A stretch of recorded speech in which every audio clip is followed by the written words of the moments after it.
The Mid-America Veterans Museum is a 501c3 nonprofit business. Your donations serve to further the museum's mission of sharing and preserving the stories of our veterans. To donate, visit mavm.org and click on Donate.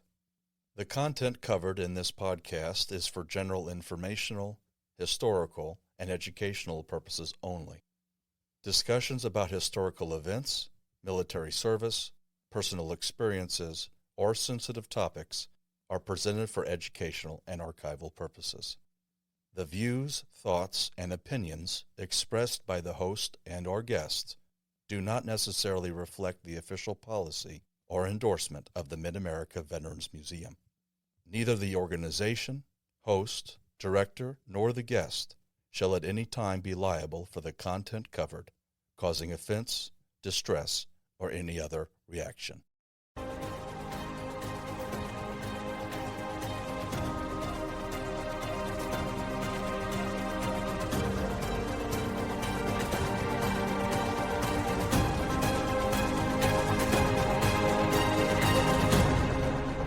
Welcome to the Operation Insight podcast from the Mid-America Veterans Museum with your host, Jason Galvin and Sergeant Ethan Gross. Well, welcome back, family. We have a very special guest in our studio today at the museum, and I'm very excited to host this person. And Ethan, go ahead and kick us off. Thank you, Jason. I'm excited as well. We have what I consider a local legend here. First Sergeant Sheldon Hartsfield. Now, I say First Sergeant because that's technically his final title when he retired out of the Army National Guard. Sheldon's service in the Marines, though, started in 1968 and ended in 1977, and then he transferred from the Marines to the Marine Retirement Home. All Marines call that the That's the first I heard of that, but I kind of like it. Marine Corps retirement. It is what it is. And so he joined the Army National Guard as soon as he ended his term of service in the Marines, so 1977, and retired from the Guard in 1988. Currently, Sheldon serves as the National Third Vice Commander of AMVETS. Previously, he held the title of State Commander for the Missouri AMVETS chapter, and he's also a member of the AMVETS Honor Guard here in Missouri. Sheldon's been the subject of a song through Songs for Heroes. The title of that song is Just What We Do by Collins Horton and Ty Shan. It's a song that I highly recommend to our listeners, and I'm very grateful to those two artists. I'm grateful to John Eason of Songs for Heroes for presenting that song to the public. It's a beautifully written song about Sheldon and his experience. Well, Sergeant, thank you for being here. Thanks for having me. So a few things. Jason and I were talking before we started, and I warned him, not that he didn't already know, but I warned him that there's going to be probably too much to cover in our format today, but we're going to do the best that we can because you've lived quite a full life, and you've had a lot of different accolades and experiences that we want to cover. The first thing I want to talk about, because we don't get a lot of New Yorkers here. We're looking to change that. We're always happy to have people from all across the country, but you're one of our first New Yorkers. Born in Jamaica, New York in November of 1949. And for those who don't know, Jamaica is in the Queens borough of New York City.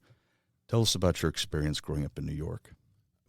Well, I come from a military family, so discipline was always there. New York City was a different city back then than what it is now.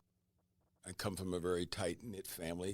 It seemed like anytime we did something, it was always with family. So that's kind of how we grew up. When you say it's different from how it is now, I think I understand what you mean, but if you would, because you got to live it, tell us what Jamaica, New York was like back then.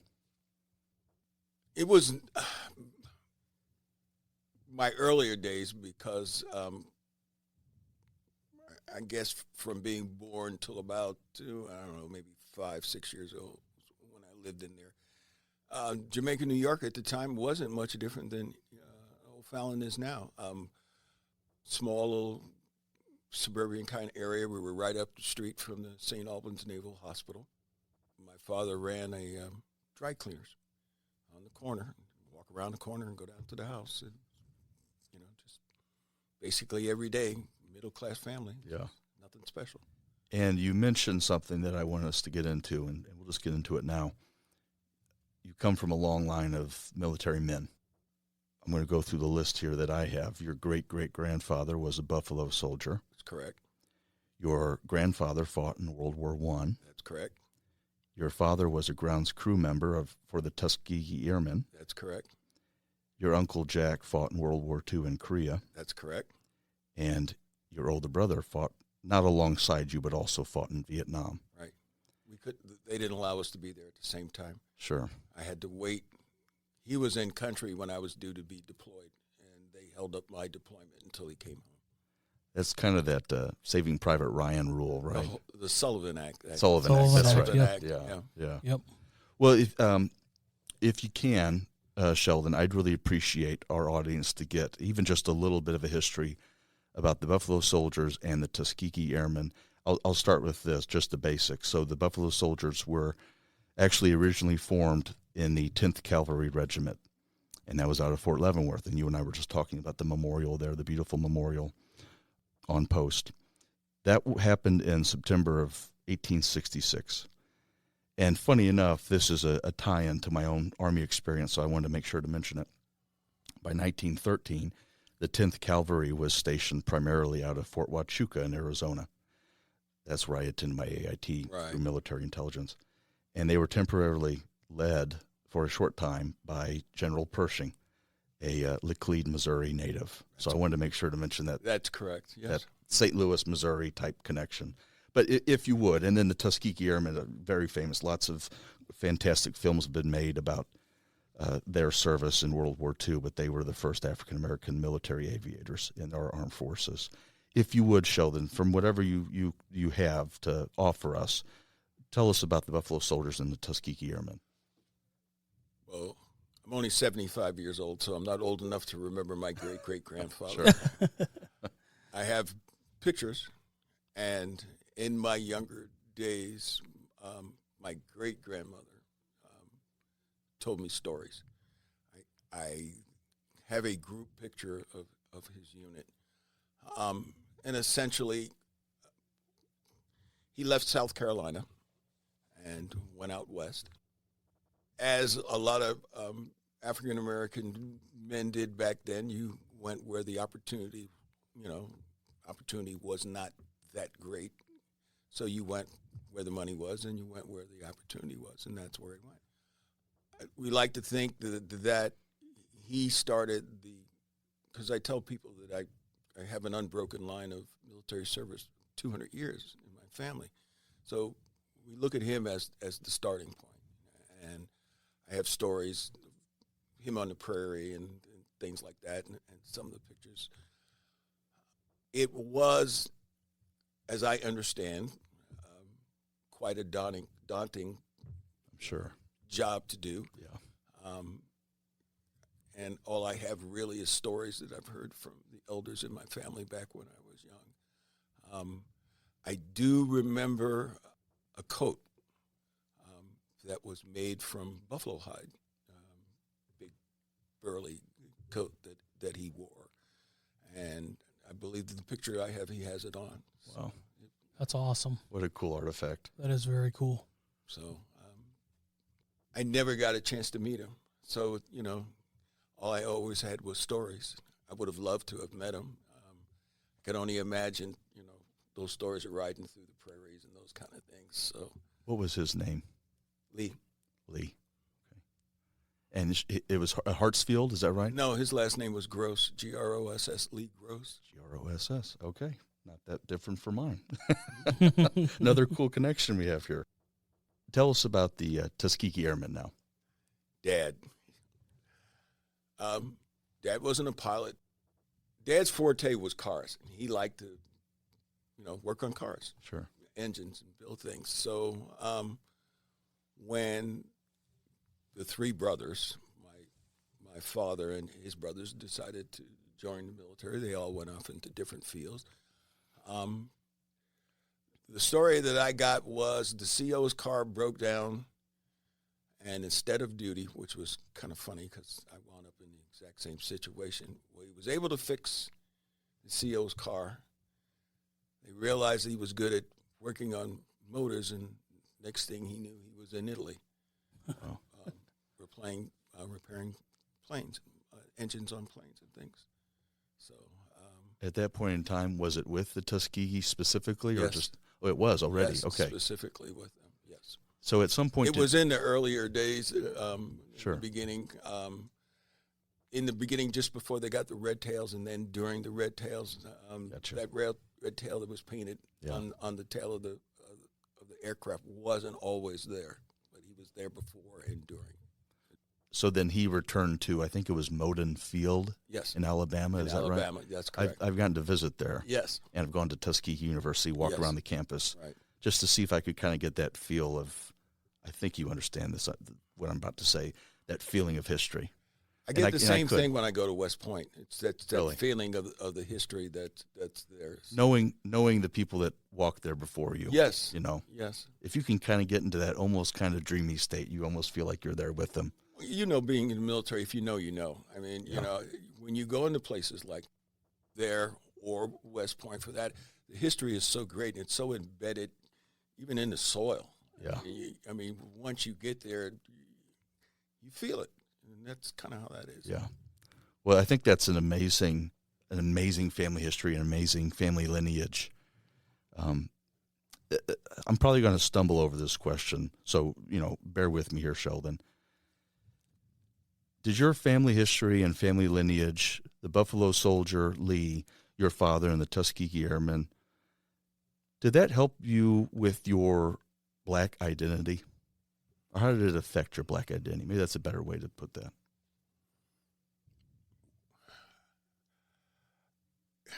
Growing up, I was raised in a colorblind family. If you looked at the kids that I hung out with as a kid, when you talk about diversity, one guy was French, two guys were Puerto Rican, me and another guy was black, Italian.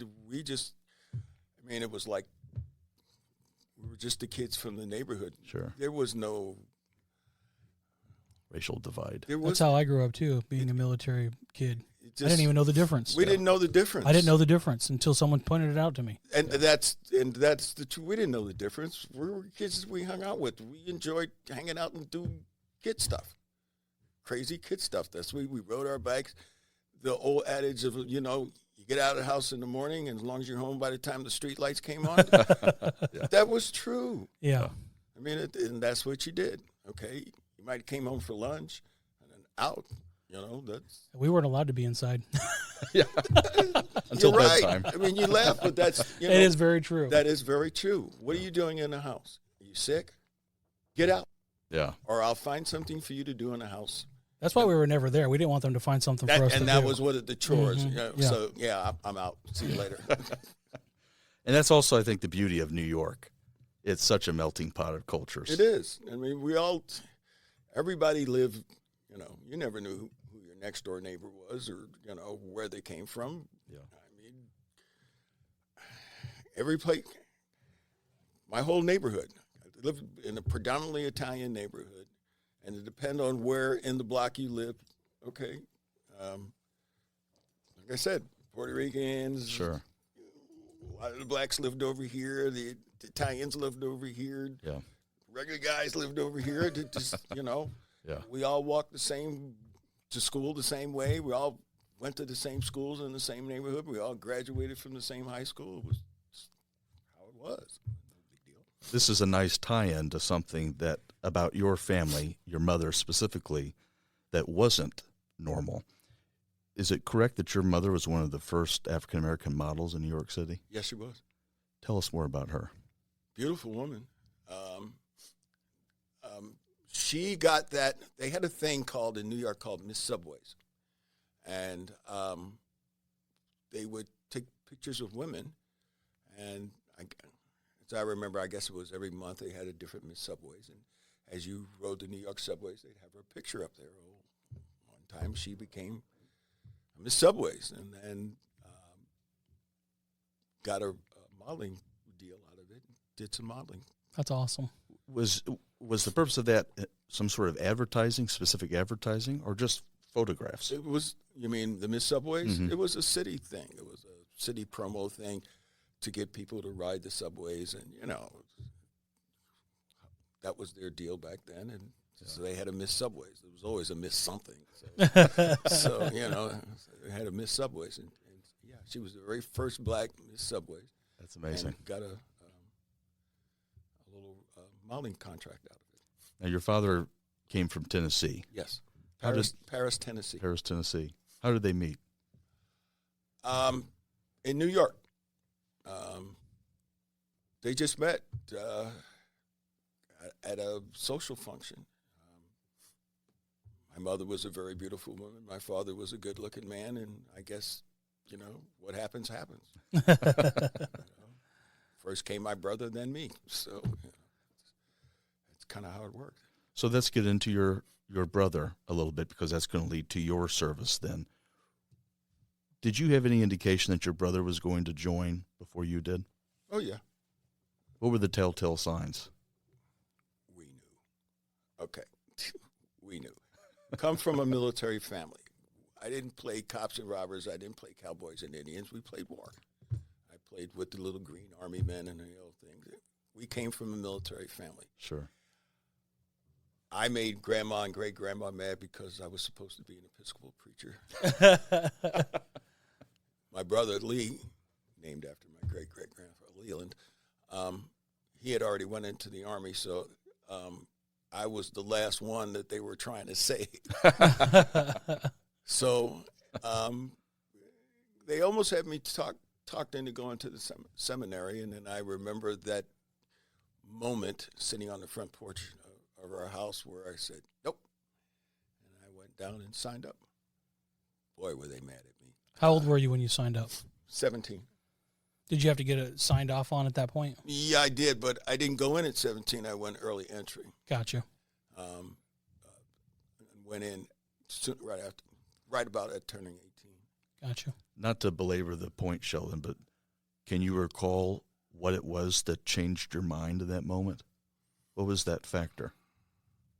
Vietnam had a lot to do with it. And coming from a military family, there is, you got to look at it, between my father and my uncles, we grew up hearing the stories. We grew up knowing what military service was about. I did a personal battle with going into the seminary as opposed to serving the country first. It didn't sit right. I just felt that I needed to get that done. It was part of the family. It was who we were, and I just felt that I needed to do that. There was time to go into the seminary later, if that's what I still wanted to do. I knew, I was in cadet groups. I was a Sea Cadet, those kind of things. So, I was prepared for it. Mm-hmm. I thought I had a quote here, Sheldon, I wanted to read off. Well, what I wanted to ask you, I think I can recall what it was. I thought I had written it down.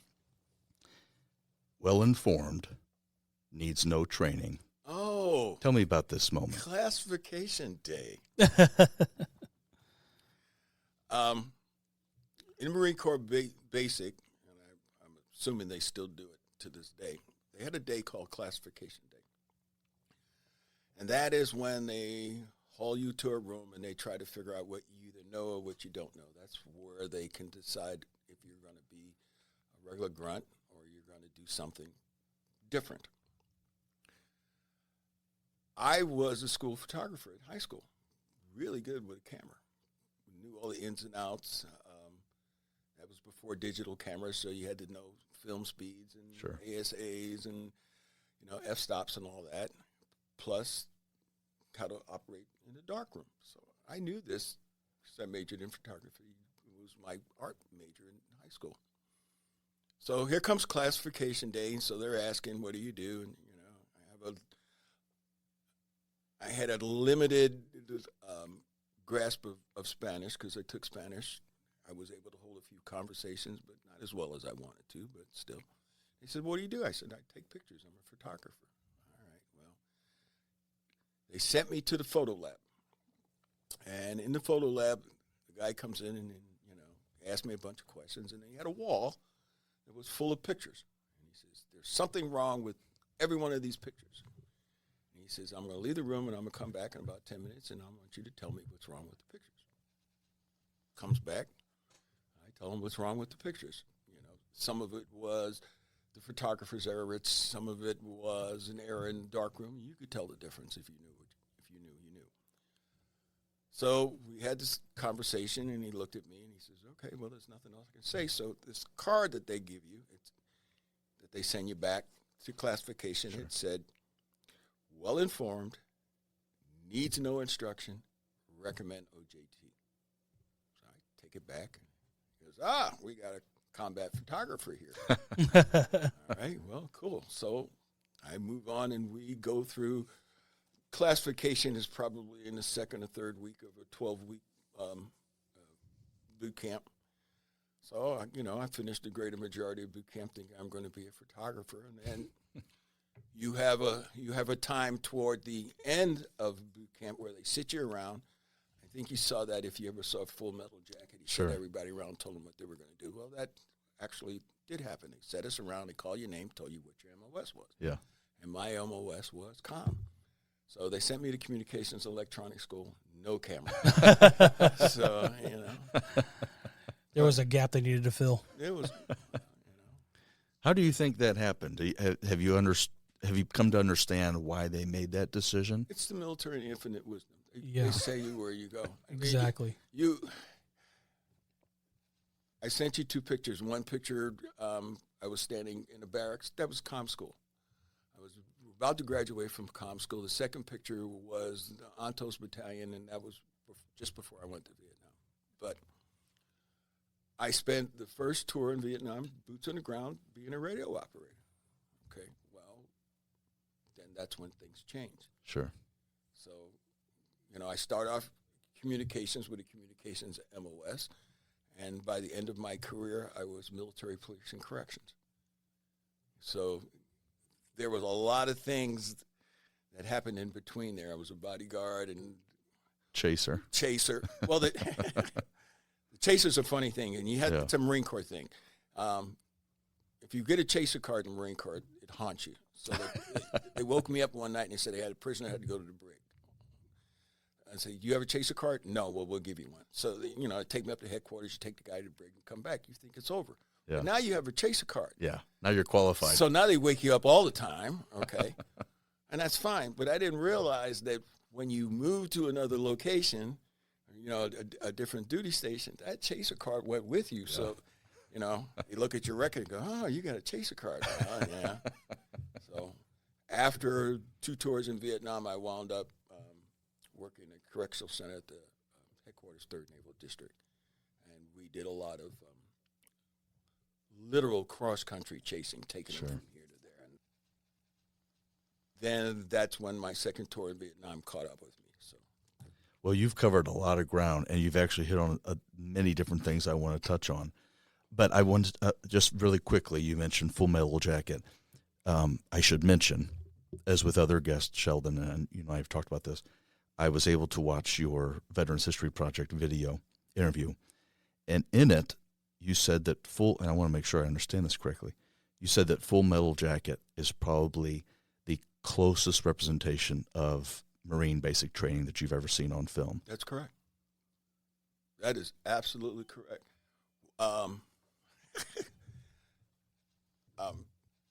The drill instructor, Army, perfect. Nailed it. Okay. The banging of the trash cans, the jelly donut. It happened almost the exact same way. You got caught with the jelly donut. Yeah. It was drama. We had a guy who lost it mentally in the middle of basic training in my platoon. It didn't go to the same extent that it did in the movie, but it was equally as emotional. Yeah.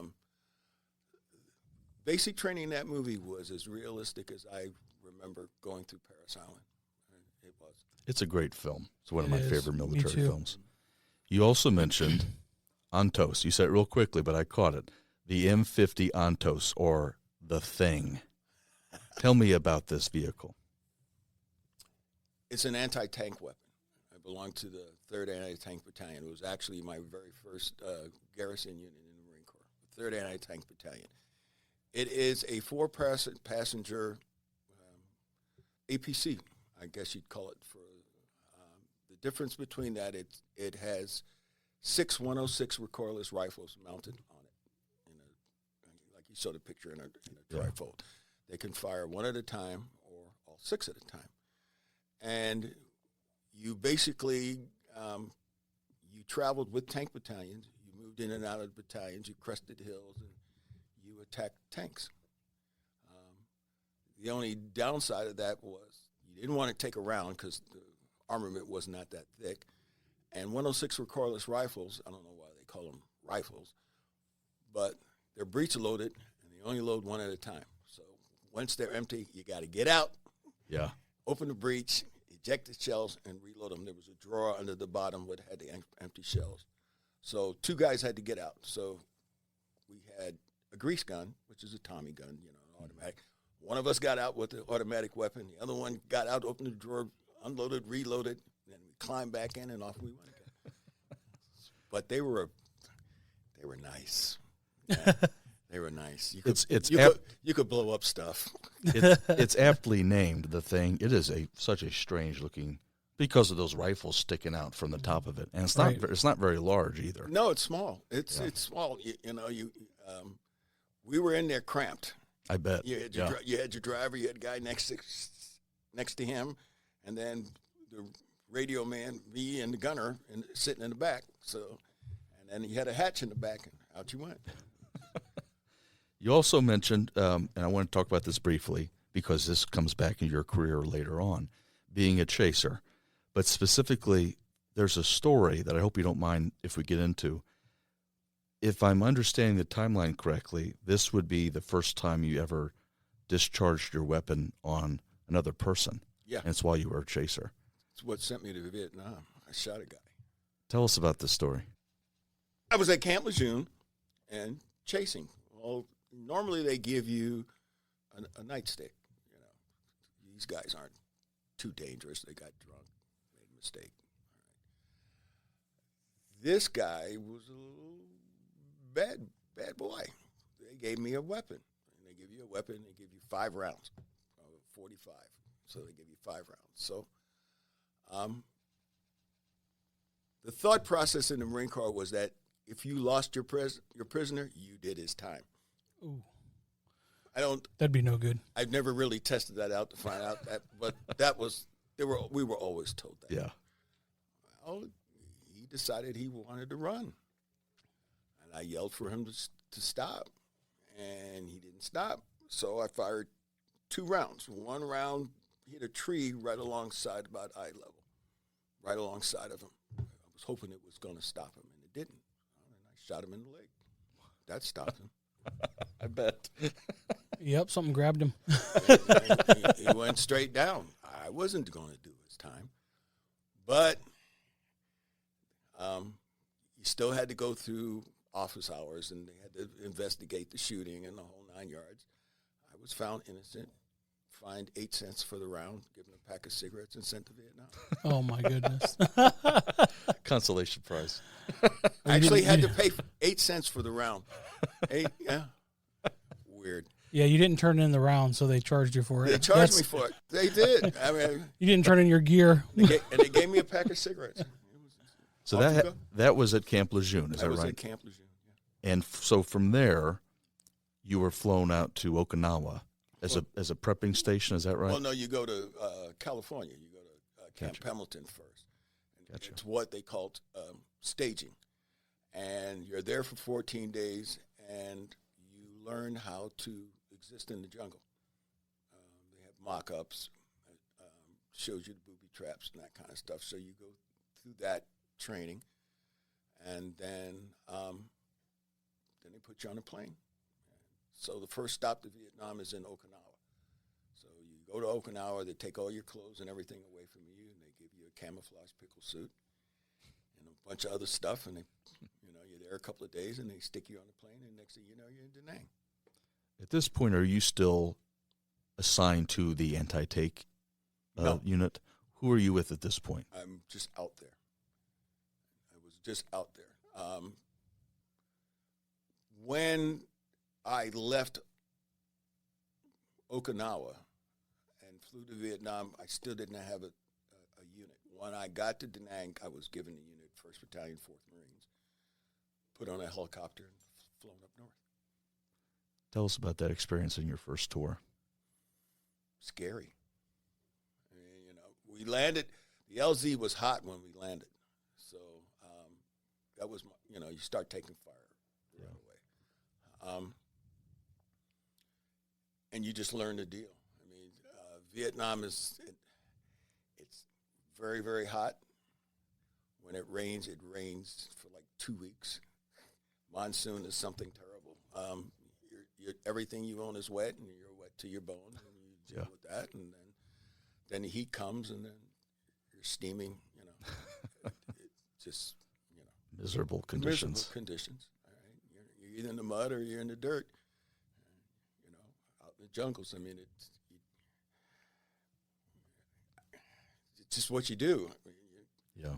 None of the conditions. The guys who were in the sandbox here, I'm sure their conditions weren't favorable either. I mean, you crawl in the mud, you crawl in the dirt, you crawl in the sand. It's not natural, but you do what you got to do. Was it a shock to the system, the weather patterns, or were you already expecting that? It was really weird because, you wake up at 5 o'clock in the morning, it's damn near 100 degrees.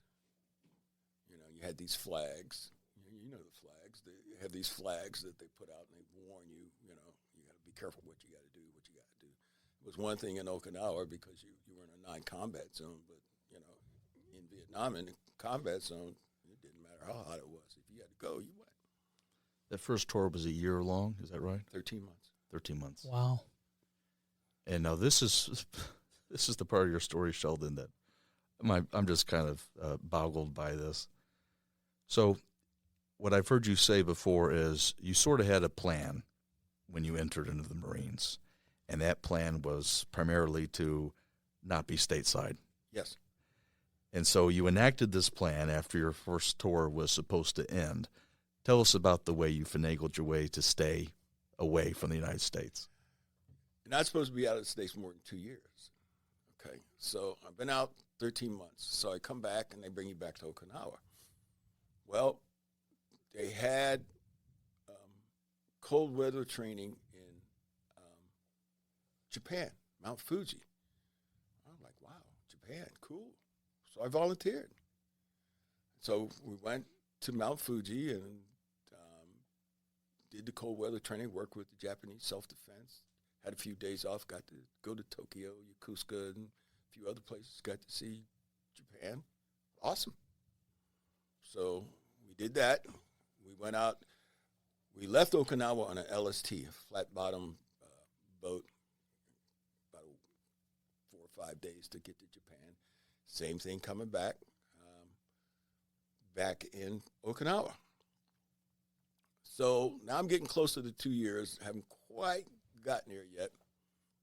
Another shot came up, counter-guerrilla warfare school in the Philippines. You fly into Subic Bay, and you're there for a couple of weeks and come back. So volunteered for that. Philippines. I thought it would be cool. It was. I didn't join the military to stay stateside. I wanted to see the world. I wanted to see what was there. Yeah. So I volunteered for that. So we're there, escaped the malaria.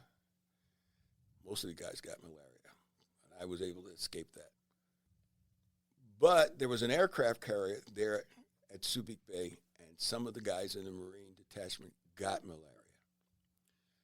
And they had to go to the hospital base side. So the Marine unit on the carrier was getting ready to go back to Westpac, and they were short Marines, and my unit was at the top of the hill, and so they came up there looking for people to go back. So they go, well, we need some volunteers to go out. Well, I raised my hand. I went back. Well, that's when my MOS kicked in. They were doing extractions off the carrier when we got back in the com, and they needed a comm guy. Well, here I am. Yeah. So I was doing extractions off the deck of the carrier in a helicopter. We were, down pilots, overrun units, that kind of stuff, Sure. support and that kind of thing. Basically they'd bring in the armed helicopters to, keep everybody back, and you went in with the Hueys, slicks, what we call Sure. them. They held 10 to 12 people, and you'd load up and you fly out. So I was doing that, and they called us out, big scramble.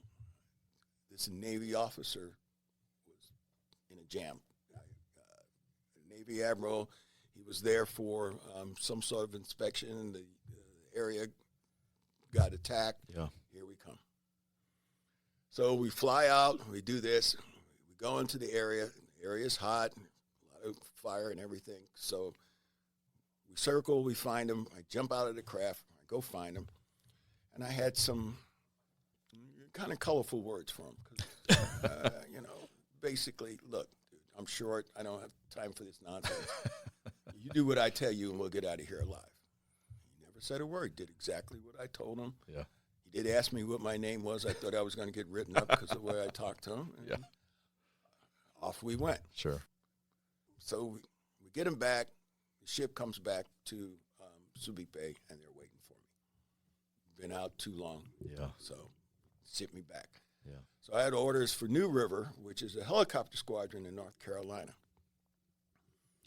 And so I'm like, okay, helicopters, I'm cool. We're going to do this. Well, before I left Okinawa, I got a modification of orders. Marine Barracks, Brooklyn Navy Yard, Brooklyn, New York. So now I'm from the Bronx. Okay. Sweet deal. Sweet deal. Yeah. I can get on subway and go home. Yeah. Didn't think about it. All right. So I go home, spend a few days at home, report for duty at the Navy Yard, and I started working in the brig. You're a corrections officer. You work a week in the brig, and then a week you're chasing, and you do all that. That went on for a couple of months. And they wake me up. It says, get dressed, pack your stuff. You're going to Quantico for school. They didn't tell me what school. I just, okay, packed my stuff, went to school. It was personal security school. So it was a little bit more hand-to-hand combat, handling Sure. yourself. Defensive driving courses, special marksmanship, that kind of stuff. I just figured because I was working at a correctional center, I got to do this. No big deal. Come back to the Marine Barracks, did another week's worth of duty. Come and wake me up. Get up, put your dress uniform on. You're going downtown with us. Still didn't tell me. Yeah. Get dressed, modified dress blues. Get in the van and take me down to the federal building.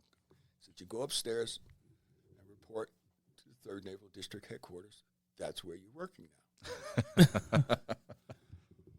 Okay. Not a lot of explaining in the Marines. Wasn't like, They just tell you what to do, point and click. point and click, you know what I mean? So, all right, so I go up, and there's this sailor sitting at the desk, and he goes, oh, so you're the new bodyguard. What? So, At least he told you. at least he told me. You got to tell us what a bodyguard does. Yeah, and he goes, oh, by the way, here's your duty belt, here's your sidearm, you're now armed. Okay, what do I got to do? The Admiral will tell you when he gets there. I said, okay, fine. So to paint a picture, there was a very long hallway. There's an elevator. Elevators open up as a very long, straight hallway. His office was straight at the end of the hallway. Yeah. And the doors open up, and he's in dress blues and his aides within him, so you see all the gold braid and all that, And as he's walking closer, the Marine comes in, so you start locking on, Sure. He's an Admiral, 3 stars, so, it's like that. What was your rank at this time? Sergeant. Okay. Just made sergeant. Yeah. Because I was a corporal the whole time I was in. I made corporal in Vietnam, so I just made sergeant. And the guy got closer, and he was looking for me. He walks right up to me and goes, shakes his hand, hey, Sheldon, good to see you again. And I had to look again. It was the Admiral that we extracted. Yeah, how about that? Nice. He wanted you. He remembered your name and told him to Yeah. get And me that that's guy. exactly what happened. Yep. Yeah. And that's exactly what happened. So I stayed with him for quite a while. And that was great. That was great, huh? They moved me out of the barracks. I stayed in a carriage house apartment over the garage behind his quarters. And it was me and a sailor. And that's How about what we that? did. Wherever he went, I went. It was awesome duty. 2.5 years of that. Great food. Oh, whatever he ate, I ate. Mm-hmm. That's another story. But Let me again, you're doing a great job here, Sheldon, of laying out the timeline for Absolutely. Jason and I to pick through. I'm really curious about that guerrilla warfare training.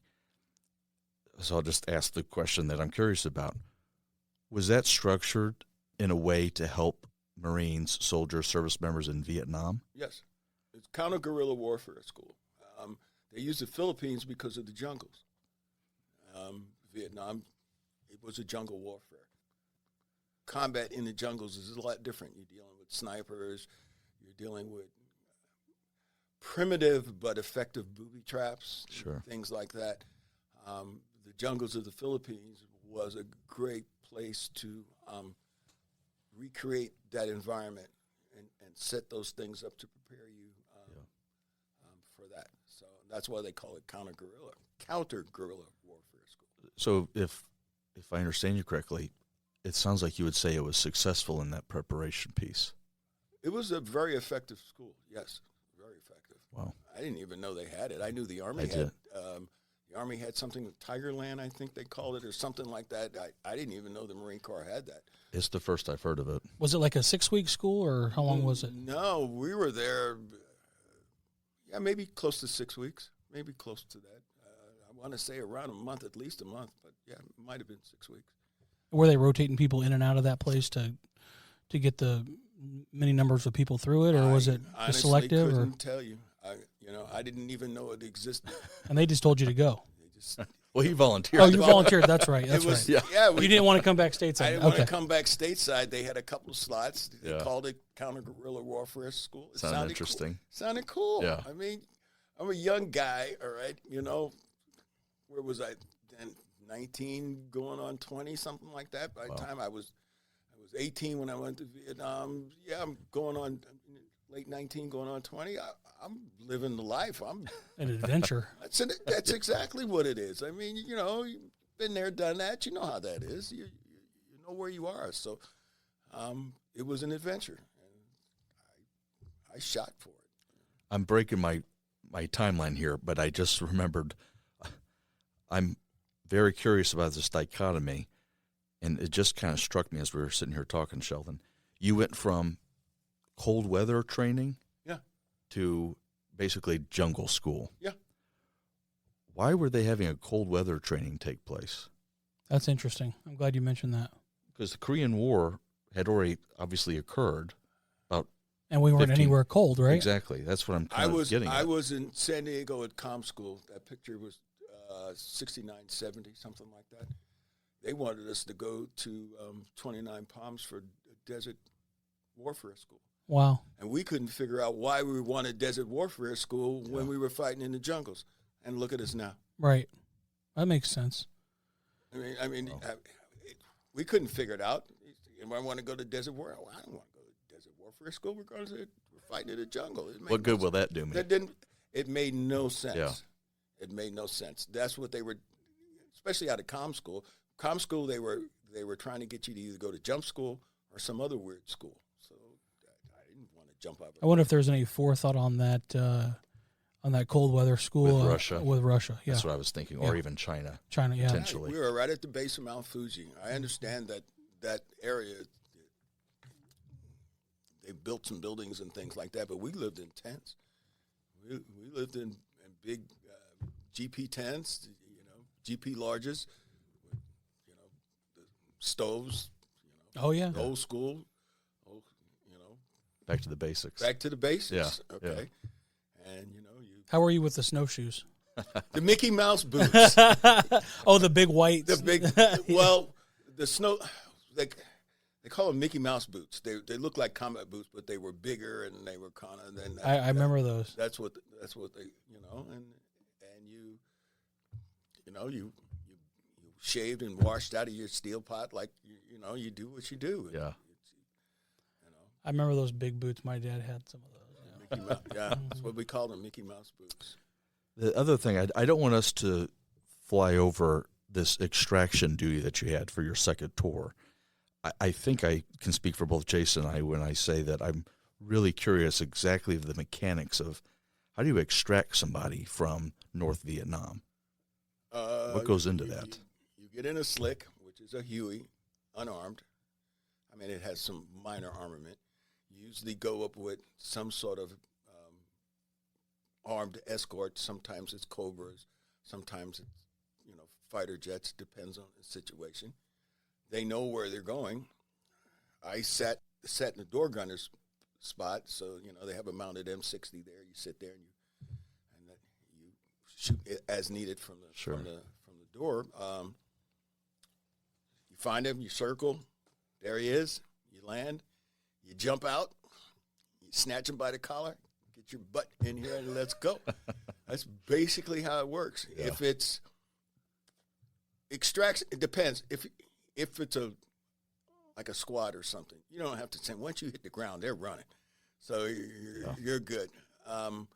Pilots, sometimes you have to get out and help them. They might be hurt from crash or whatever. So each one is difficult. If you went out to get 4 or 5 guys, usually all I had to do was just wave and, here they come. Yeah. The Admiral, he was undercover and down, so I had to go out and get him. Sure. We've had pilots that were injured, and you have to run out and you have to help them in and bring them in. Is it just the movies, or was there like this smoke that's involved where you did different color smokes and all that, and did it have anything to do with what you did? You don't have time for smoke, man. Okay, so that was all movies. You'll get smoke if you're landing. No smoke in a hot LZ. Okay. If you're in a secure area and the pilot needs to know the wind direction, you'll drop smoke so you can see the direction of the wind. But when you're in a hot LZ, you want in and out. This is all movie stuff that I'm remembering. Movie stuff. I'm not dropping no smoke. First of all, it's a target, okay? Sure. And you're in this big slick anyway, so, and the pilots don't touch down. They very rarely do they really touch down on the ground. Most of the times when I've jumped out of here, the skids were not on the ground. Sometimes, depending on what it is, it'll take off and circle and then come back. Sure. Depending on how close you are. So they don't want to remain. You don't want to mess up your ride. So if he has to take off and fly and circle to avoid any kind of detection, fire or anything like that, they'll do that and then they swing back in. But you just got to make sure that you're ready when he comes back in. Would you guys use the cover of night when you could? Was that preferred? I didn't do too many night extractions. Really? Okay. I did a couple. Extractions are, when they're needed, you just go. Gotcha. It doesn't matter what time. If it's at night, it's at night. Yeah. Usually, if it's at night, with a pilot, they try to get them to kind of lay low. Yeah. And they'll come in right at first light. Yeah. And get you out of there. I didn't personally do all the extractions. There was a team. But for the ones that I did, it just depends on the circumstances. Did you all ever use the sky crane? I was just curious. Not for extractions. Okay. That's a huge no. Totally different operation. No. Hey, we don't know. We're just asking because we. No, the big birds were the 46s and the 53s. Gotcha. Yeah. Those held a lot of people. Okay. And if you were taking a whole unit in, then you'd come in with the 46s. But not for onesies and twosies kind of thing. Onesies and twosies, gotcha. You needed speed. Is that why they didn't have weapons on them? On what? Because you said you weren't armed. The slicks very rarely had. Is that for speed and light, being light? Yeah, and light. Yeah. Okay. You could put rocket pods on some of them had rocket Okay. odds on But them. you also had the Cobras guiding you anyway. They Cobras could provide. were the bad boys. Yeah. Okay. I hate to admit, my brother was with a Cobra unit in the Army. So, yeah, they were pretty nasty. They were unleashing hell on people. We've yeah, had they were. Those and the C-130s. You know, you're talking about, the C-130 Spooky and Puff. Yeah. They take a C-130 and they line the whole side with 50 cows, and you see them coming, and it just drops the wing. It just amazing. lops you out. We've had a Cobra pilot on, Dr. Herb Silva. Give him a shout. He's a fantastic individual. Another thing I wanted to mention in the timeline that you gave us, it's a short story, I think, but the phrase that you used, I want to make sure I get it right. Where were you when, fill in the blank. So, Sheldon, where were you when the Attica prison riot occurred?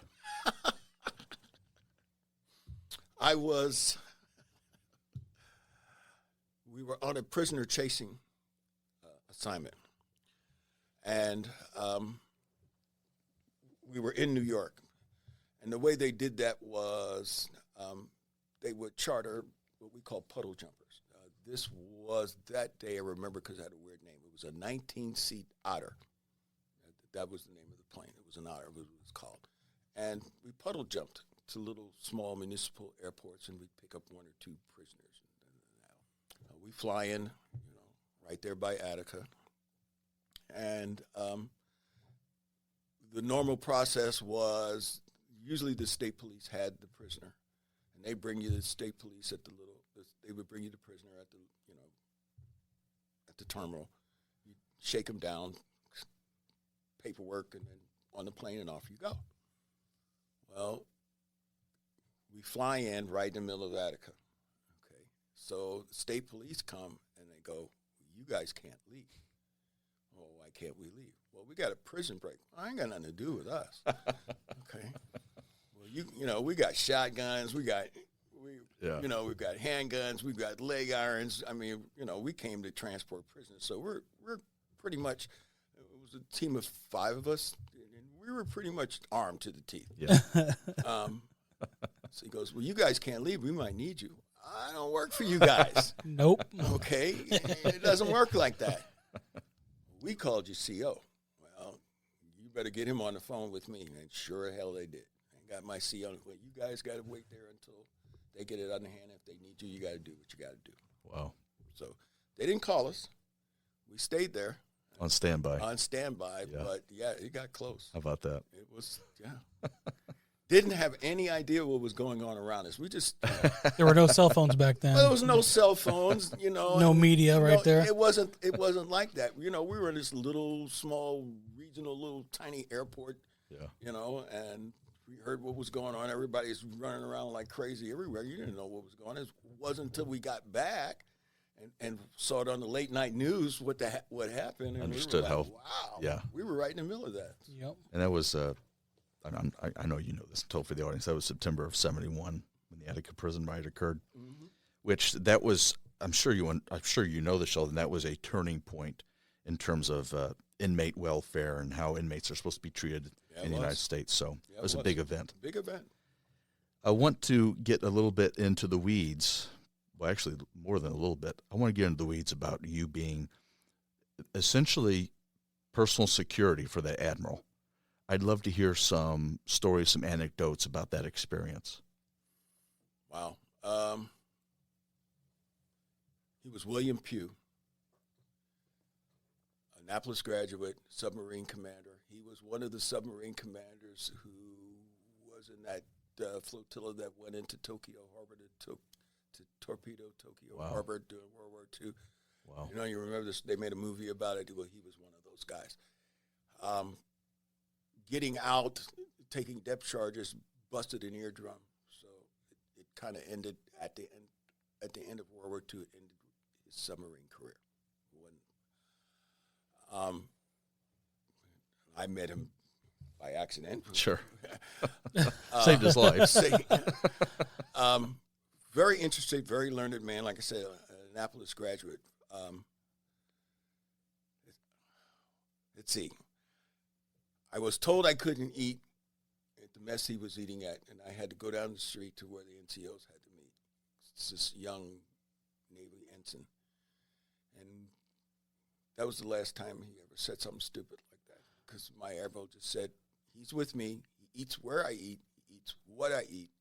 You put a table over there, and you make sure he's fed well. I heard was aye, sir, and I ate well. Steaks that night, they were pretty good. That happened a couple of times. It happened on a subtender. There was no issue with that. He just said, feed my orderly, and they took me down to the mess hall, and I couldn't eat all the food, so it was like that. I did throw a guy overboard at the Governor's Island ferry one night, but he was drunk and he touched the Admiral. It was warranted. Orders were nobody gets within 3 feet of it. Yeah. Okay. Wow. And he kind of broke the rules because we were sitting in the car, and he gets out and he wanted to take a walk on deck, and his wife was in the car, and I was like, okay, who do I watch? And she saw that I was getting a little nervous, and she says, go on, go keep an eye on him. She knew I was. And it was good because it was this guy, he actually had a little bit too much to drink, and the Admiral was all prettied up in his dress whites and all that, and he walked up and he put his hand on the shoulder board. And Oh, man. by the time I got to him, and I just flipped him overboard. Yeah. He was mad. Mad and wet. And the Admiral went, did you really have to do that? Yeah. He never said much about it after that. But, once again, as a Marine, I always look and I tell people ask me about that. In the Marine Corps, duty is either really good or it's really bad. There was no middle ground. Yeah. I was fortunate to have really good duty. Yeah. And if it meant throwing this guy overboard so I could keep that duty, Sure. well, then he was going down. Yeah. How long did it take to stop and pick him up? That was hilarious because, the man overboard thing went and they had to drop a thing. But we were on, it was a Coast Guard ferry on our way to Governor's Island. And fortunately, we were close and they did get a rescue boat in to get him. But, it was just, I didn't care. You're doing your job. Doing my job. Yeah. Now, was this drunk guy, was he a civilian or was he a military member? I think it was military. Did he get any type of I haven't reprimand? got a clue. My job was to get the Admiral out of there, and that was it. And then I pulled my weapon on a Sky Marshal. We went to Washington, D.C., to the Pentagon. So I'm standing outside of this room with a bunch of guys that do the same thing I do. All these generals and admirals come out, and mine's got a box wrapped in brown paper twine. So I said, well, Admiral, I'll carry this for you. Nope. He says, I can't let this out of my hands until we get back to New York, which means we had to get on a commercial flight, fly to New York, in a car, back to headquarters before he could open this box. Well, in the plane at the airport in D.C., the Sky Marshal wanted the box and wanted to see what was in the box and tried to take it away from him. So I pushed him up against the wall and drew my pistol on him. Was that in the terminal? It was in the terminal. Wow. How did people react around there? He peed his pants. Well, his eyes got big, and people give you a wide berth. Yeah. But you have federal marshal status. Sure. I had paperwork with me. Plus, he was being a little overzealous. Sure. Okay. Yeah. But trust me, I would have taken him out. It didn't matter to me. Because we don't know what was in that box, and we need to protect it. That was exactly what the situation. Well, he was having a fit. The captain of the plane came out, and I won. We got on the plane. It was no big deal.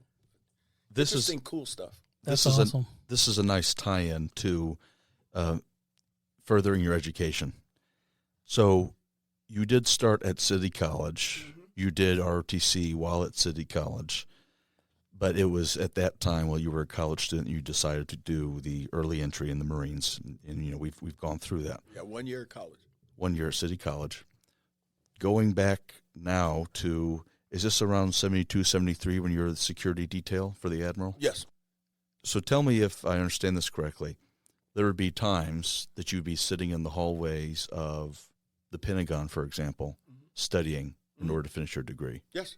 Tell us about that experience. Well, you have it was very easy to extend your schooling. If you didn't have a high school, diploma, you could get one. I had a high school diploma. I had a little bit of college. I wanted more college.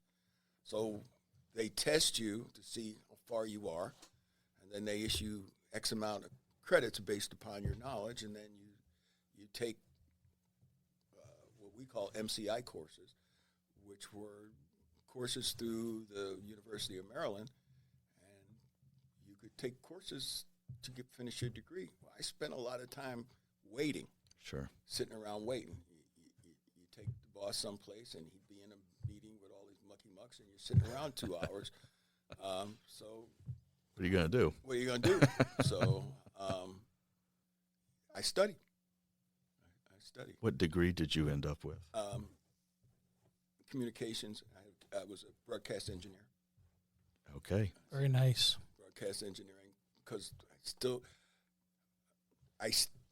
never knew when I was going to go back to Garrison, and I still had that communications MOS that I could get a bigger bonus if I went in back using that MOS than I could the other ones. Sure. So, Admiral Zumwalt was the chief of naval operations, and I don't know if people know that name, but very famous admiral. He shook up the Navy and the naval service. I wound up, they had a big meeting, and I had one of his staff members, and I brought him back, and we were waiting for the CNO to come back, so they made me wait for him.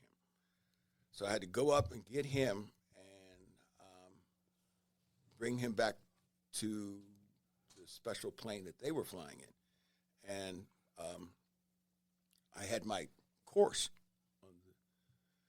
I didn't expect to have to pick him up. So it was like I drove up to get him, and it was like, okay, open up the trunk of the car. We got stuff in there, and people are jumping in the car, and I didn't know what was going on. And there was this Marine Corps major who jumped in the seat next to me, and I had all my books, and he picks it up, and he goes, MCI courses, huh? I go, yeah, well, I study. And Admiral Zumwalt looks over the seat and, give me those.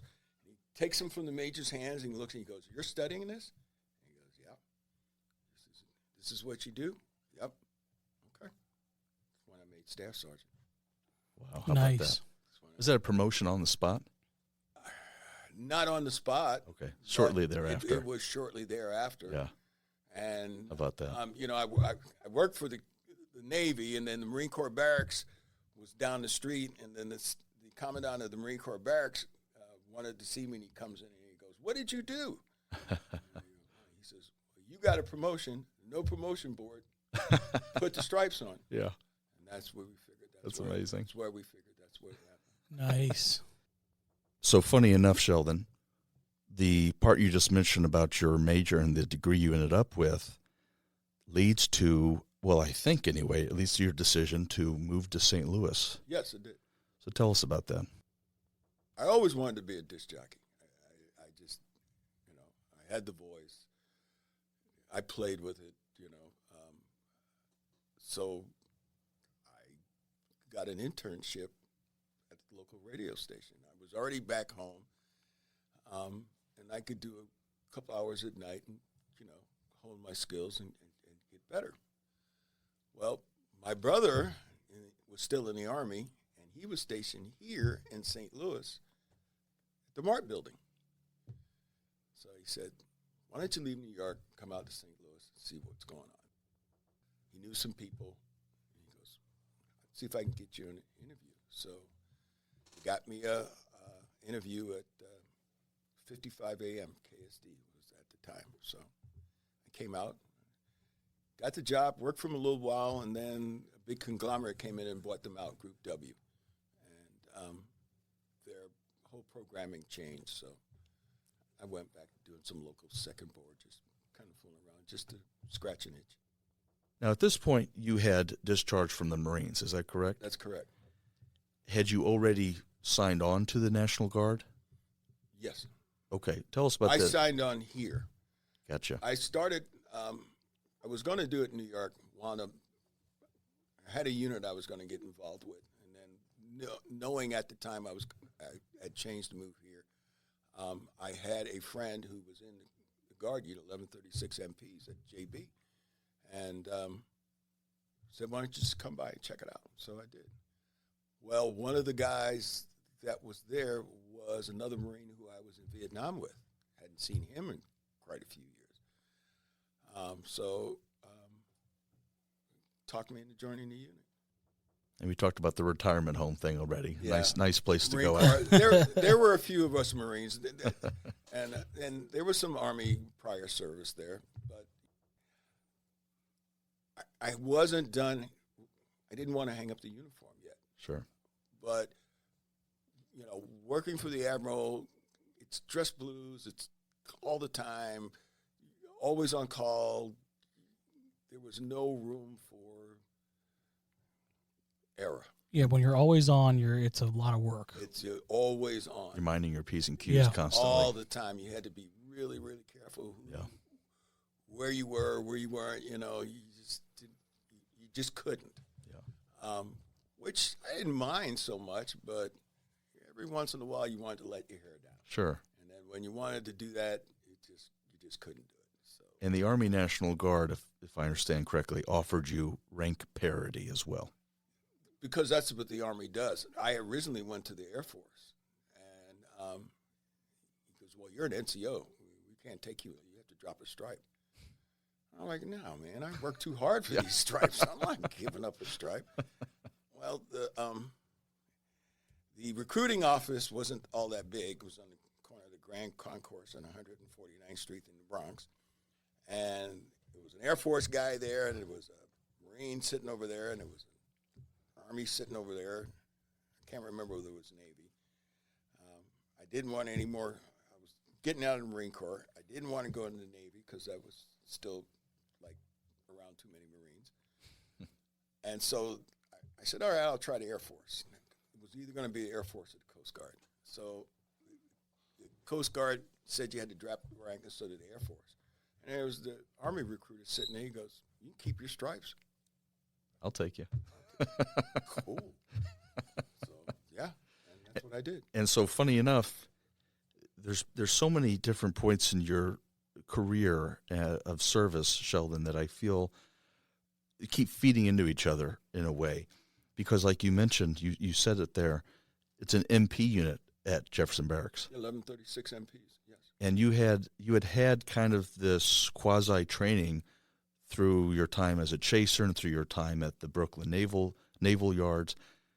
Did you already kind of understand what it took to be an MP at that point? Yeah, it was a secondary MOS. I mean, we did that. When we didn't work corrections, you did MP duty. Yeah. It's what you did. Give us some insight as to what was going on in your personal life at this point. I was just a wild and crazy guy.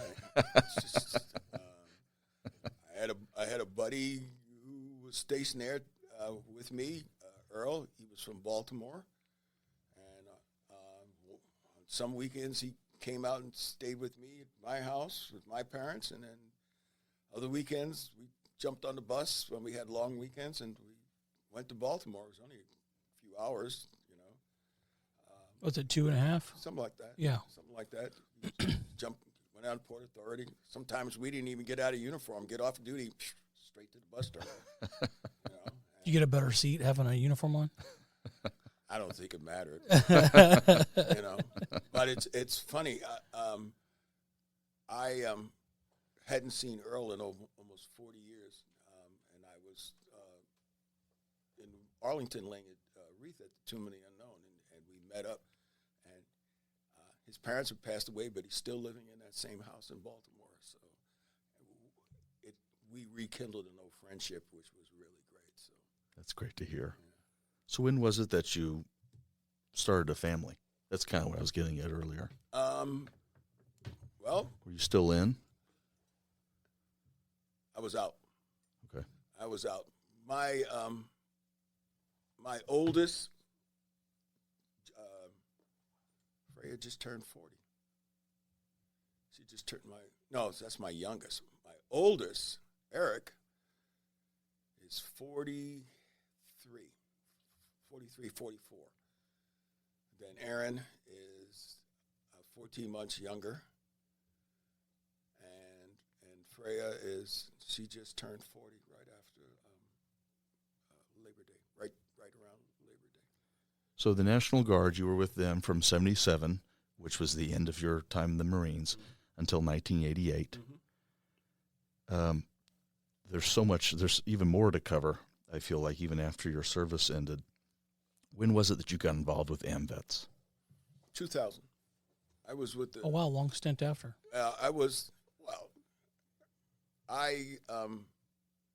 My first veterans organization was the VVA, Vietnam Veterans of America. And I Right. went there first, and then we were working with the local AMVETS here, and that's why I wound up joining. I had, after getting off of active duty, it's funny, once you hang up the uniform, and then you have to adapt and adjust in the civilian world, it's different. You're able to deal, but the thought process in the civilian world, especially when you've done several years in the military, you have a certain way of thinking and a certain way of doing things, and of accomplishing certain tasks, which is most people find a little different. So the adjustment thing was I was having some issues. While we're on that topic, there's a story I hope you don't mind sharing with us. It's about adjustment. That's why I bring it up now. I'd really like to hear this impactful emotional story about what I've heard you say was the only act of kindness once you returned from Vietnam in New York. Okay. I came home early. Earlier than what I was supposed to. So no one really knew I was coming home. My mother did not know. I didn't think it mattered. I knew where I lived. I knew the phone number. I just come home. Yeah. Surprise. Sure. So we fly in. I get a bus from, the flight was horrendous. But at any rate, I wound up in New York. I think we landed in Kennedy. I don't remember. But at any rate, I took a shuttle bus to Grand Central Station. And the thought process with that was to either I could get on the subway and I could take the subway home, or maybe a cab. But we'll see what happens. So I take the shuttle bus, and it lets you off right at 42nd Street and Grand Central Station. Directly across the street from the entrance, from where the bus lets you off, is the entrance. So all I had to do was cross the traffic light and walk in the building. So I got a sea bag, I got another little bag, I had like 3 bags. But anyway, so you figured out how to carry everything. And you're in uniform at this point. In uniform. Yeah. It's rush hour in the city, early morning rush hour. So I look across the street, and you can hear when the subways pull out and then people rush out. And then I look and I see this mass of people coming through the door. And it scared the crap out of me. There's no way I could do that. So I said, let me wait and see what happens. So I decide that I'm going to cross the street to get on the same side of the street as the entrance. So I'm kind of up against, it's on a corner, and there's a building on the corner. And I get ready to step out to go to the curb to walk across the street, and I look to my left, and here's a mass of people walking down the street. And I know they weren't toward me, but I had not been around that many people in several years. Wasn't used to it. So it scared me, and I backed up against the wall again. I made several attempts to do that, and that happened multiple times. Well, I had an episode. I got the shakes. Everything just went haywire. And I was having an episode right there. I hadn't been in the country in like 3 years. And this is, I don't mean to interject, this is something that just 3 years prior would have been nothing for you. This Would is have been- normal New York Wouldn't traffic. have been nothing. So here I am, and I'm just freaking out. Somewhere in the back of my mind, I remember a police car going by. And today, I remember seeing it. But at the time, I was going through some changes. Well, this happened, and I couldn't make it to the corner. Well, the police car pulls up on the corner, and one of the officers gets out. And he goes, "Are you okay?" All I want to do is get home. All I want to do is get home. There's too many people here. I was just all flustered. Sure. And he goes, "Don't worry about it." So he went to the police car. He said something to the other officer. The guy gets out. They grab all my stuff. They throw it in the car. Gets on a radio, got permission. They take me home. Well, both of those guys had been to Vietnam before me. And it was them that went around the corner. Yeah. They recognized I was having issues. Sure. Wow. That's amazing. I want to tie that in with something else. I'm going to pick your brain here, Sheldon. Just a fair warning, because in the video I got to watch, there's a lot of interesting things that you said that made me really sit back and question and think. If I have my dates correct, as of Veterans Day of 2022, this is based off an article off of military.com that I have this information. As of Veterans Day 2022, you hadn't yet visited the Vietnam Wall in D.C. That's about right. Have you visited since? Yes. What was that experience like for you? I can't do it without crying. I can't. Even the one down in Perryville, I can't do it. I can't do it. So before then, if I understand correctly, you would go to see the traveling wall, the wall that heals. We hosted it at the community college, St. Charles Community College, late 90s or something like that. I had an emotional moment then, but still, and I've been to the one in Perryville. And Sure. we've done the traveling wall. It's not easy. No. It doesn't matter whether it's the real one or the traveling Yeah. one. It is what I mean. You got that panel on the wall over there where,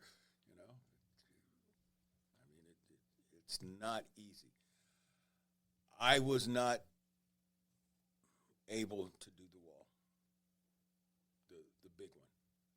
I could do the replicas, but I just couldn't do the main one. What finally brought you to the main one in D.C.? I was there. Yeah. I was with, people who were supporting me and said, "Come on, you can do this. Let's do it together." And I think that's what happened. I did it with some other, we did it together. Yeah. So, it's still hard. I'm sure. I have friends on the wall, so it's hard. We've asked another Vietnam veteran this question, and I want to ask you it as well, because I'm pretty sure you're going to have an interesting perspective on it. What does welcome home mean to you? Wow.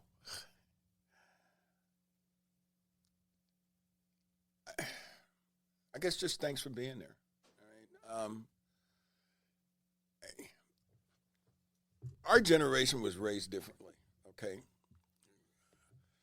At school, recruiters came in their dress uniforms and talked about joining the military. Joining the military was a thing of honor. It was what you did. You went to school, you did a couple of years in the military, and you came out and you became a viable asset to the community. It's just how we were raised, kind of what you did. Somehow, in the course of that, during Vietnam, it became very unpopular. So, the whole story about, we never got a parade. Well, hell, I don't even know if I could march in it now if I wanted to, but it just never was about a parade. It just wasn't the way we grew up thinking it would be. Like I said, I come from a military family. Respect for the uniform, respect for service was something that was always there. Tell us a story about Uncle Jack taking you to the Memorial Day parade.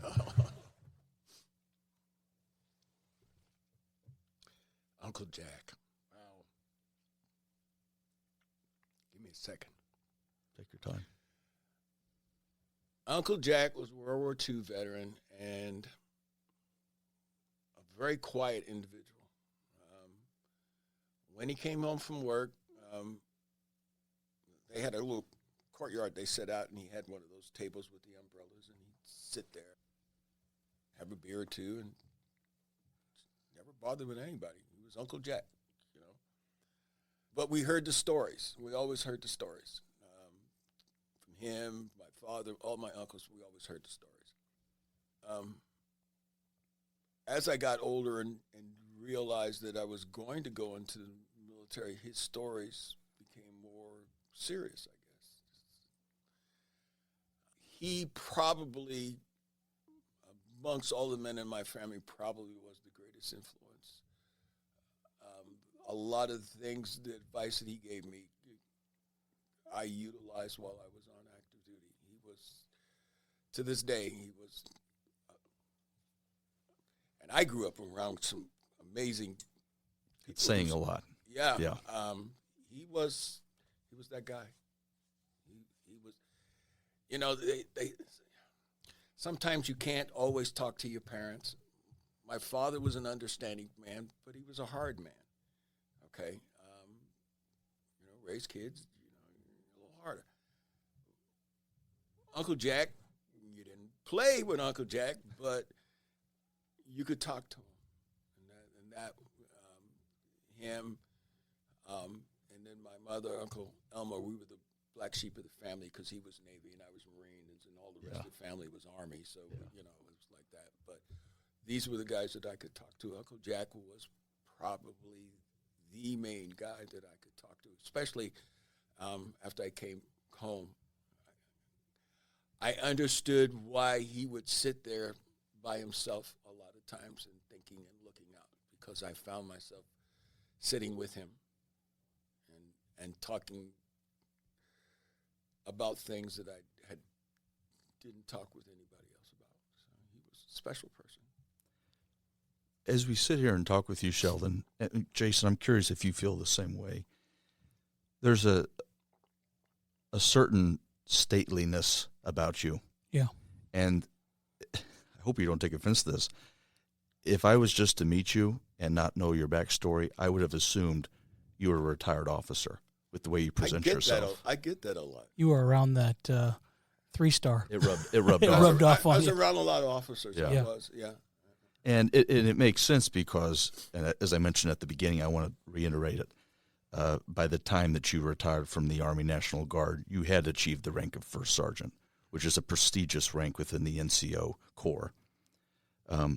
So I don't have a question. I just wanted to tell you that, Sheldon. You know, I don't know if it came from your Uncle Jack, your father, that long line of men in your family, but you have just this sort of calmness and maturity, way you hold yourself. So I just really appreciate that about your person. Appreciate that. Thank you. A statement you made in the VHP interview that I want to get your perspective on. War is a necessary evil that shouldn't be necessary. Yeah. Explain that. It falls in the same line as, you know, those who do not learn from history are forced to repeat it. Nobody hates war more than those who have to fight it. But those that have to fight it understand why we're fighting it. And oftentimes, the people that we are empowered to defend don't understand why we're defending them. Taking life, whether in war or anything, is a bad thing. Okay, it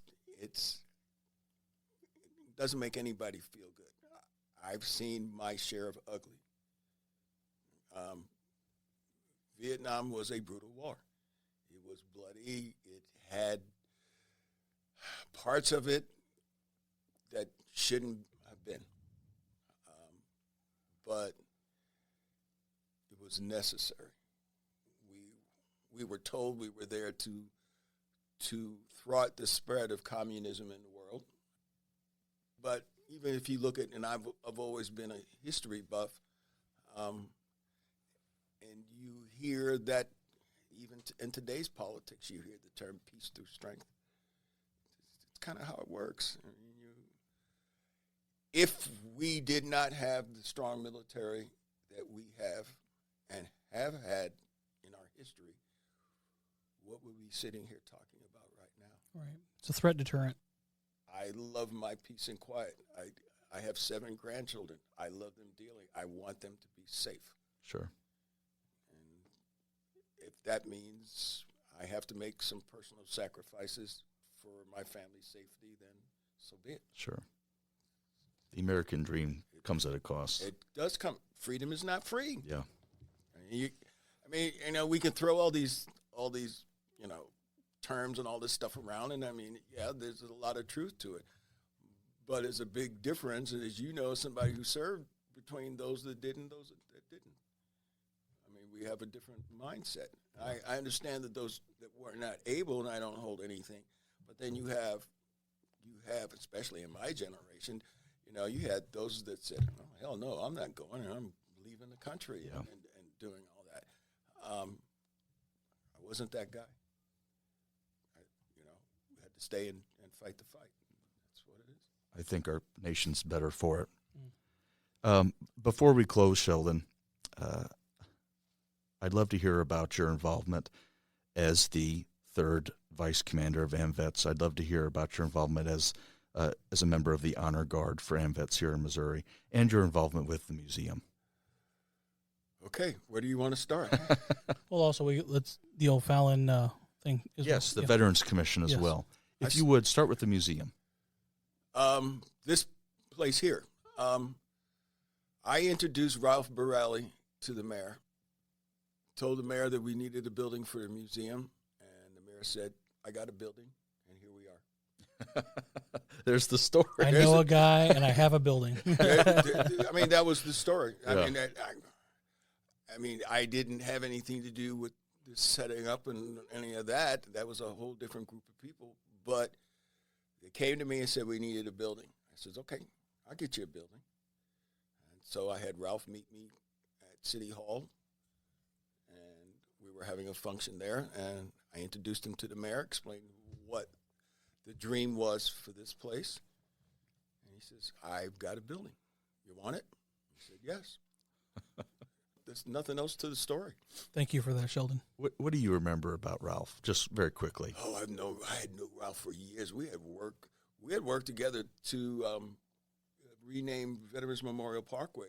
Sure. We ran all up and down St. Charles County, and Ralph was an amazing guy. Yeah. Okay, you talk about my story. Come on, he was bulge. Come on, really, those are the heroes. Yeah, pretty incredible. I'm just some slug who just, was in the right place at the right time. But, his story was amazing. He was an amazing person, and I enjoyed him. I enjoyed my time with him. I like learning from these guys. Sure. And I liked hearing his stories. He was special. So you led into your involvement with O'Fallon's Veterans Commission. I started the commission. I had no idea. Wow. Well, the memorial. Sure. That was my work. Gotcha. The mayor at the time, Paul Bernard, came up to me. I was doing a fundraiser, and he goes, we need a veterans memorial. Put a team together and make it happen. So, okay, fine. So I got a bunch of veterans from the community, and we sat down and we argued and we disagreed and we fought and we cursed each other out lovingly. And just for your listeners, veterans do that all the time. Yeah. But don't you try it. Okay. We can do it and get away with it. But the end result was that memorial, which I am extremely, extremely proud of. And you should be. It's really breathtaking. We're getting ready to add the Space Force to that. We hadn't anticipated a new branch of the military when we did it. That is actually the 3rd rendition of that memorial. The original... Those 5 monoliths was supposed to be a book, the history of the United States. And I mentioned us arguing. We couldn't agree on what was going to be engraved on the pages that everybody would see. Gotcha. So the monoliths are an easier way. Easier way. Yeah. So we got that done. We got the plans approved. We got it all locked in. At that time, they were called the Board of Aldermen. We got them all on the same page. We only had one dissenting vote. We got it built for about $270,000. The Eternal Flame there was built by a Navy veteran, sculpture here locally. There was a lot. The workers donated overtime. We had materials donated. There was a lot of the community that went into that. That memorial has a lot of the blood, sweat, and tears of this community in it. That's amazing. A lot of value there, too. It's there. We did receive a lot of national recognition. It's supposed to be going on the National Register of Memorials. How about that? The city of Lodi, California, used our monoliths as an idea for theirs. And Wow. so, yeah, I'm really proud of that one. That's amazing. That one's cool. Nice work, Sheldon. I feel like it's sort of relevant for our listeners to know that the first ever Vietnam War memorial was in Wentzville, Missouri. Yes, we have number 10 here in O'Fallon. It was at Civic Park, and I moved it to Dames Park to preserve it. So we have number 10 in the country. It's incredible. Tell us about your involvement with AMVETS in general, specifically your role as third vice commander. I'm new at that. I got elected National Third Vice Commander in August. Prior to that, I was the National 4th District Commander, which I commanded 9 states, basically 9 Midwestern states. I was with the National District for 3 years, working my way up through there. And the next obvious progression was to be a line officer, and like third back from being National Commander. I stuck my hat in the ring and ran for election and got elected. Congratulations. So Very nice. that job, the official job for the National Third Vice is National Legislative Officer. So I am in every week. I have to send a newsletter out. It goes out to Congress, and we stay in contact with everybody on the Beltway as long as they're working. Yeah. And try to pass the legislation that helps veterans. That's really cool. So that's what I do now. Very good.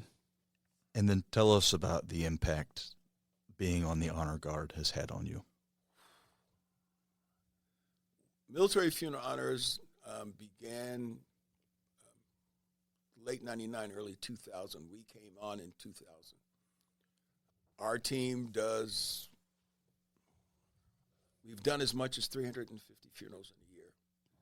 Our average, we do about 200 a year on average. We're a certified team. We're the number 1 team in Missouri, which I'm really Congratulations. proud of. That's great. We're a past National Honor Guard. We won 10 years ago. We won the National Honor Guard Championship.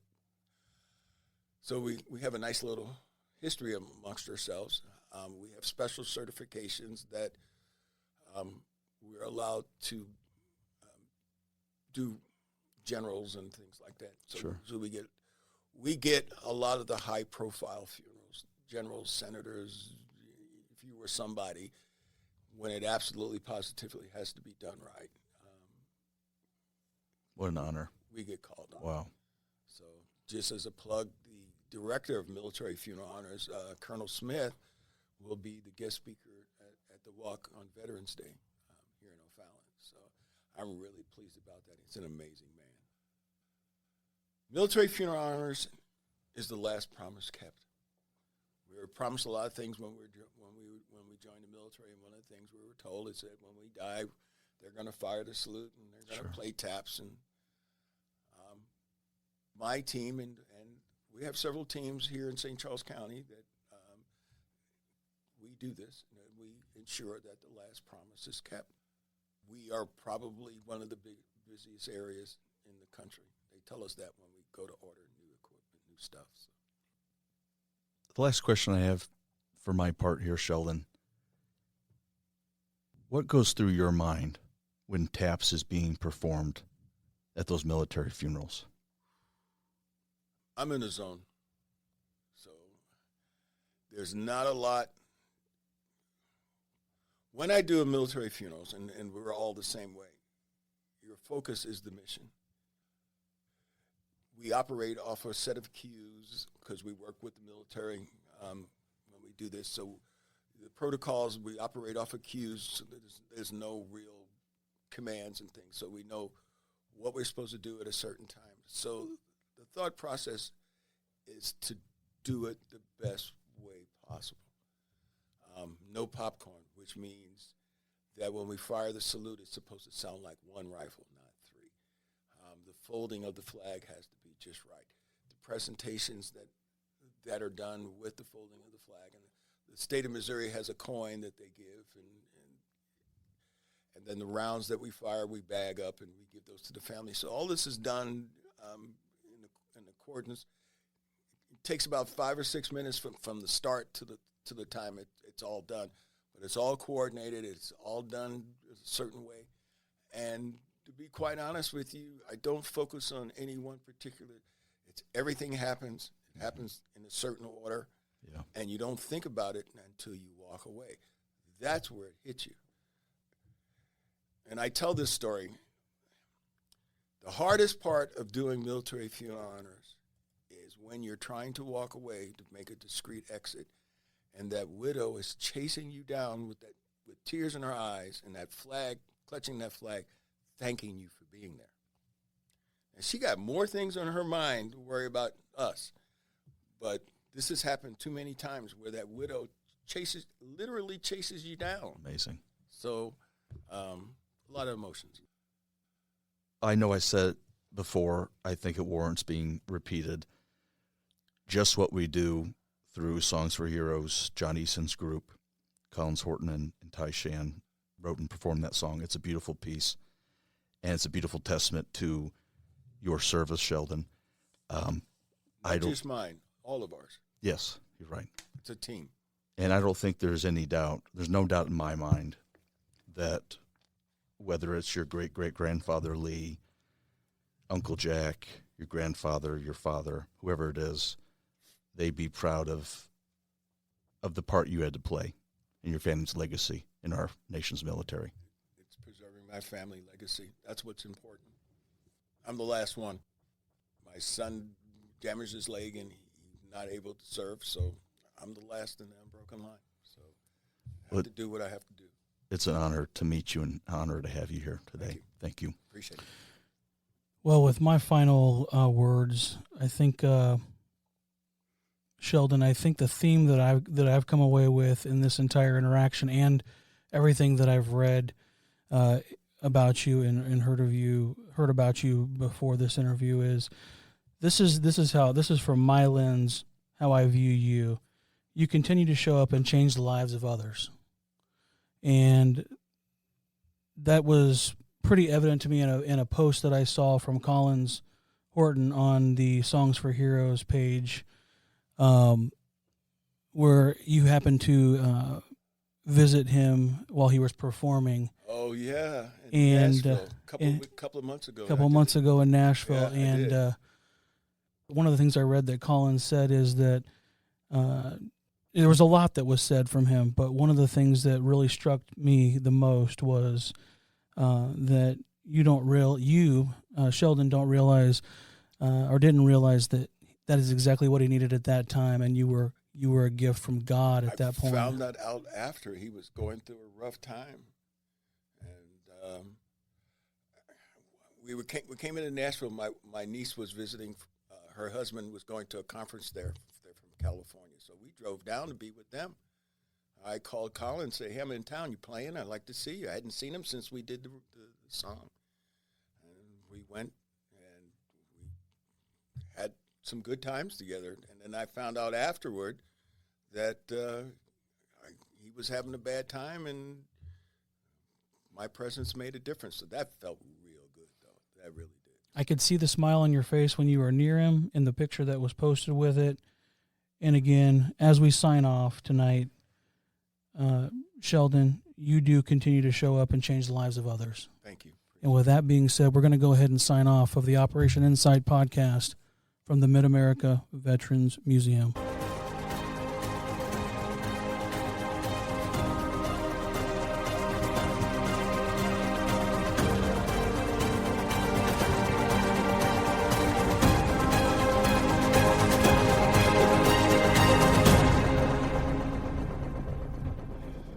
Operation Insight is brought to you by the Mid-America Veterans Museum, where we believe every veteran has a story. If you agree and you enjoyed today's podcast, please take a moment to like, subscribe, and leave a review on whichever platform you listen. Don't forget, sharing this episode with friends and family is a great way to support the museum and our mission of sharing veteran stories. Thank you for listening.